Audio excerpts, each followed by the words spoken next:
국민의힘과 정부가 내년도 예산안 편성에 큰 틀을 마련했습니다. 건전 재정 확립이란 기조를 내세우면서도 청년과 장애인 등 취약계층 보호에 주안점을 두겠다는 것이 당과 정부의 설명입니다. 네, 자세한 내용 국회 취재기자 연결해서 알아보겠습니다. 나경열 기자.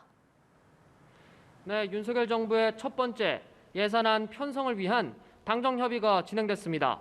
문재인 정부의 예산 편성을 방만 재정이라 규정한 국민의힘은 내년도 예산안 재정 기조를 확장해서 건전으로 전환하기로 정부와 뜻을 모았습니다. 그러면서도 지출 구조 조정을 통해 취약계층을 두텁게 보호하겠다고 공언했는데요. 당정은 먼저 일자리를 구하는 청년들에게 300만 원의 도약 준비금을 지급할 예산을 반영하기로 했습니다.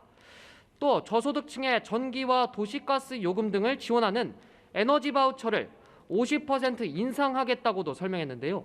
코로나19 피해가 집중됐던 소상공인과 자영업자 지원책도 나왔습니다. 당정은 25만여 명을 대상으로 채무조정 예산을 내년도 예산안에 반영하겠다고 밝혔습니다. 예산안엔 폭우 피해를 막을 대심도 빗물터널 설계비도 포함되는데요.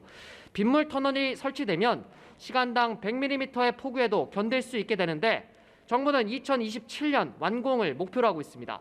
이외에도 장애인 고용 장려금을 확대하고 저소득 장애인을 대상으로 월 5만 원의 교통비를 지원하는 예산도 반영하기로 했습니다.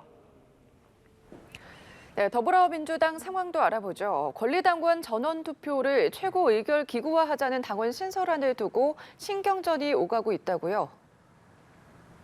네, 그렇습니다. 지난주 민주당 당무위에선 권리당원 전원투표를 전국 대의원 대회 의결보다 우선하는 내용의 당헌 신설 안건이 통과가 됐는데요.